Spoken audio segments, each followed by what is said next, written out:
Hey, what's good, ladies and gentlemen? RFG's back at it today, and I just wanted to take some time out and give you guys my whole take on the post Super Bowl 52 situation.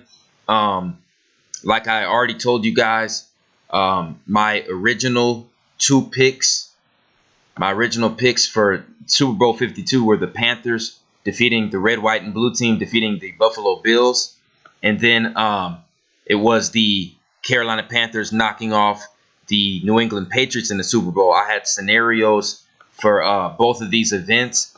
I knew that this Super Bowl was going to have to somehow be tied to a currency, to a currency ritual.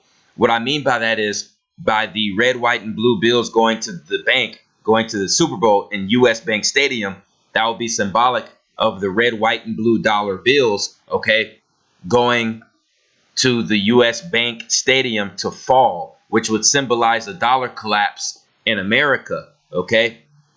I also had a scenario for even the Carolina Panthers knocking off the red, white, and blue Patriots in U.S. Bank Stadium because the Carolina Panthers have a currency connection as well, because the Carolina Panthers, they play in Bank of America Stadium. So that basically, I was thinking it was planned, the season was going to be rigged for the Carolina Panthers to win the Super Bowl in U.S. Bank Stadium because the Carolina Panthers play in Bank of America Stadium. I knew there had to be some kind of, there had to be two things. There had to be a currency ritual, there had to be a Wildcat ritual, and then the red, white, and blue team had to fall. I knew those three things.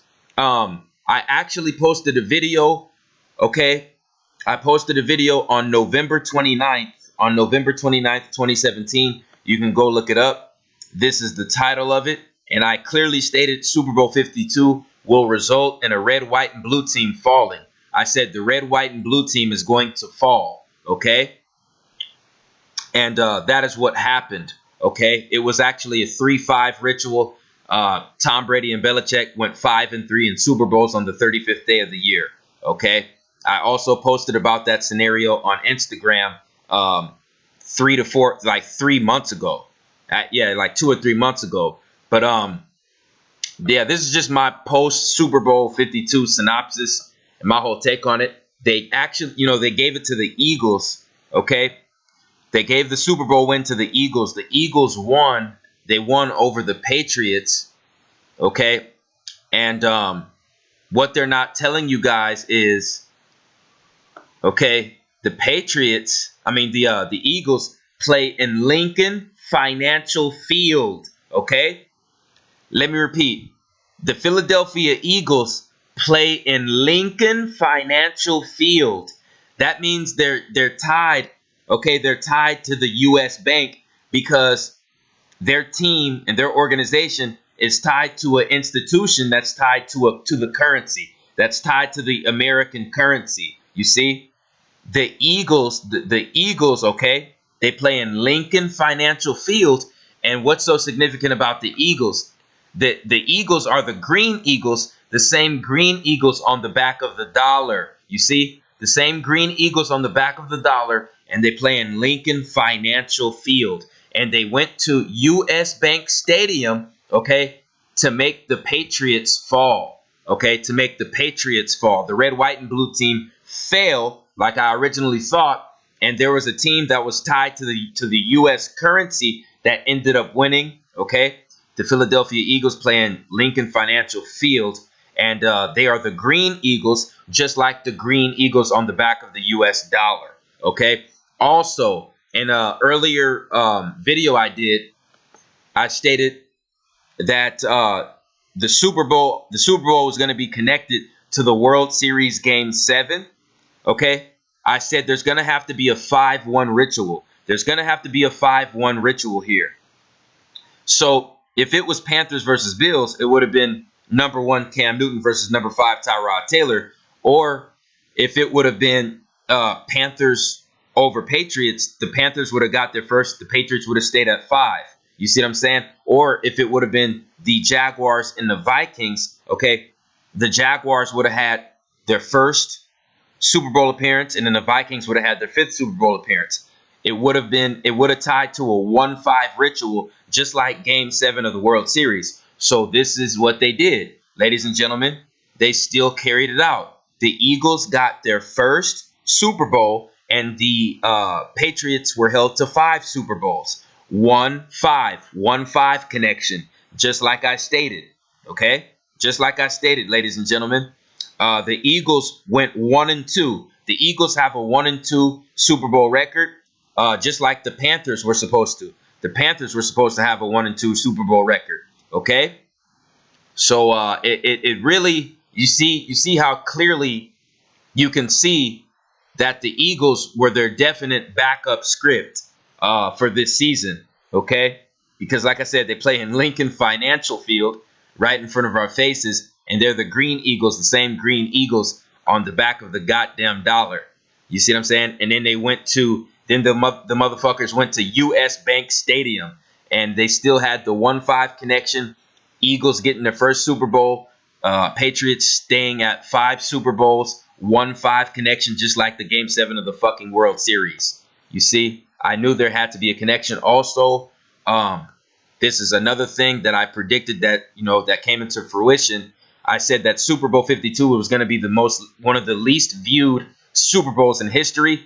And right here you have this article that came out maybe a few days after the Super Bowl saying Super Bowl 52 TV viewership lowest since 2009 Super Bowl. So the least viewed Super Bowl in 9 years. Okay. Once again, my work speaks for itself. I do not talk out of my ass. I know how the Zionist Jews, how they rig their sporting events.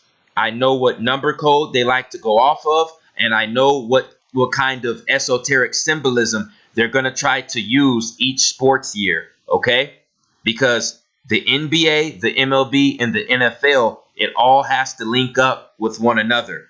And the sports years always start with the NBA Finals, okay? So the 2018 NBA Finals is going to be directly linked to the 2018 World Series. And the 2018 World Series is going to be directly linked with Super Bowl 53. You know why? Because the Super Bowl 53 champs are not going to be called the 2019 champs. They're going to be called the 2018 champs. So just like I said, sports rituals start with the NBA Finals and they end with the Super Bowl. So 2018, you see what I'm saying? Their new ritual for the new year, it's going to be with the NBA Finals, followed up by the World Series, followed up by Super Bowl 53, okay? And also, this is the nail in the coffin for the motherfucking Eagles being the backup plan B for the Zionist Jew NFL owners. The motherfuckers had Nick Foles win a Super Bowl for the Eagles, right? And I told you guys that it was originally rigged to have some kind of Panther or some kind of Wildcat connection to the Super Bowl. Because, you know what I'm saying, first I thought, well, the Panthers are going to win it. Then I said, no, it has to be the Jaguars because the Jaguars are the wild card team and they play in Everbank Field. And then, you know what I'm saying, the Panthers are another wild card team. The Panthers play in Bank of America Stadium. So guess what I found out about Mr. motherfucking Nick Foles? Nick Foles played college football for the motherfucking Arizona Wildcats. So the quarterback who played college football for the Arizona Wildcats won the fucking Super Bowl, okay? That the motherfucking Carolina Panthers were supposed to win, okay? Over the goddamn red, white, and blue team. I knew the red, white, and blue team was supposed to take the fucking fall. Just look at my video that I posted November 29th, 2017. Okay, RFG land will be available. Okay, and I clearly state that a red, white, and blue team will fall in the fucking Super Bowl. Okay, so like I said, man, I'm ahead of the game. You see what I'm saying? You see, they still had to, you know, sneak in their little fucking ritual. They still had to sneak in their little fucking ritual. You see what I'm saying? Mr. Nick Foles, okay, number 9, came in after 11 fell down. After the two towers, 11 Carson Wentz fell down. Number 9 took his fucking place. playing up against the same team that won the Super Bowl after 9/11. You see what I'm saying? Okay, and knocked off the red, white, and blue team, caused Tom Brady and Bill Belichick to go 5-3 on the 35th day of the year in Super Bowls. And it was originally supposed to be Cam Newton and the Panthers, the fucking Wildcat team. So they got a quarterback who played college football for the fucking Arizona Wildcats to win the Super Bowl. Unfucking believable, right in front of our faces, ladies and gentlemen. I'm astonished about the information I found in the past couple of days, but that's really all I had to say on this topic. It's going to be a really short video, so I appreciate everyone who supports RFG and Atlantean movement. We're all in this together. Like, subscribe, please share this video. It's the Chosen One Man, and I am out.